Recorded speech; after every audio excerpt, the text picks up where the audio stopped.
অতি শীঘ্রই চূড়ান্ত আন্দোলনের ডাক দেওয়ার ঘোষণা দিয়েছেন বৈষম্য বিরোধী ছাত্র আন্দোলনের অন্যতম সমন্বয়ক আব্দুল কাদের।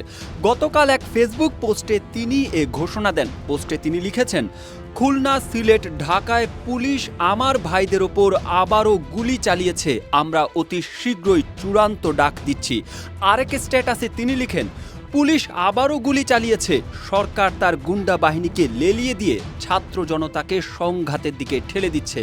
আমাদের চূড়ান্ত পর্যায়ের ডাক দিতে বাধ্য করতেছে।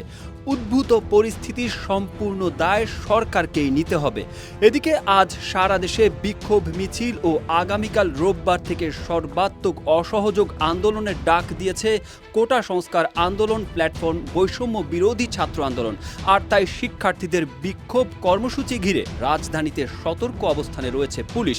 বিভিন্ন এলাকার মোড়ে মোড়ে বিপুল সংখ্যক পুলিশ সদস্য উপস্থিত রয়েছেন। পাশাপাশি এপিবিএন সদস্যরাও উপস্থিত আছেন। যমুনা রেফ্রিজারেটর, খাবার ফ্রেশ তো লাইফ জম্পেশ। এর আগে বৈষম্য বিরোধী ছাত্র আন্দোলনের অন্যতম সমন্বয়ক আব্দুল হান্নান গতকাল রাতে এক ফেসবুক লাইভে এসে আজ সারা দেশে বিক্ষোভ এবং আগামীকাল থেকে অসহযোগ আন্দোলন কর্মসূচির ঘোষণা দিয়েছেন। একই সময়ে আরেক সমন্বয়ক আসিফ মাহমুদও তার ফেসবুকে এই কর্মসূচির কথা নিশ্চিত করেন।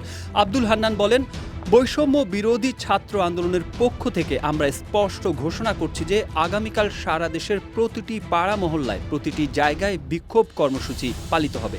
রোববার থেকে সর্বাত্মক অসহযোগ আন্দোলন পালিত হবে। আর পূর্ব ঘোষিত কর্মসূচি অনুযায়ী শুক্রবার রাজধানীতে গণমিছিল কর্মসূচি পালিত হয়েছে। এতে রাজধানী সহ দেশের বিভিন্ন অঞ্চলে সংঘর্ষ, ধাওয়া পাল্টা ধাওয়ার খবর পাওয়া গেছে। এদিকে দলীয় ৩ নেতাকে চলমান কোটা সংস্কার আন্দোলনের সমন্বয়কদের সঙ্গে বসতে দায়িত্ব দিয়েছেন আওয়ামী লীগ সভাপতি ও প্রধানমন্ত্রী শেখ হাসিনা। পরিস্থিতি শান্ত করতে এমন নির্দেশনা দেওয়া হয়েছে বলে জানা গেছে।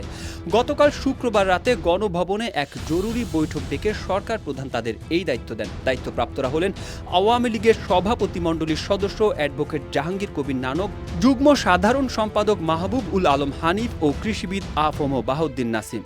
বৈঠক সূত্রে জানা গেছে, প্রধানমন্ত্রী শেখ হাসিনা আন্দোলনরত সাধারণ শিক্ষার্থীদের প্রতি যত্নবান ও সহনশীল থাকার নির্দেশনা দিয়েছেন। একই সঙ্গে দায়িত্বপ্রাপ্ত ৩ নেতার একটি টিম করে আন্দোলনকারীদের সঙ্গে মতবিনিময় করার দায়িত্ব দিয়েছেন। এই টিমে 14 দলীয় জোটের সিনিয়র নেতাদের যুক্ত করারও নির্দেশনা দিয়েছেন তিনি। এদিকে বৈষম্য বিরোধী ছাত্র আন্দোলনের অন্যতম সমন্বয়ক নাহিদ ইসলাম বলেছেন, সরকারের সঙ্গে আলোচনায় বসার কোনো পরিকল্পনা তাদের নেই।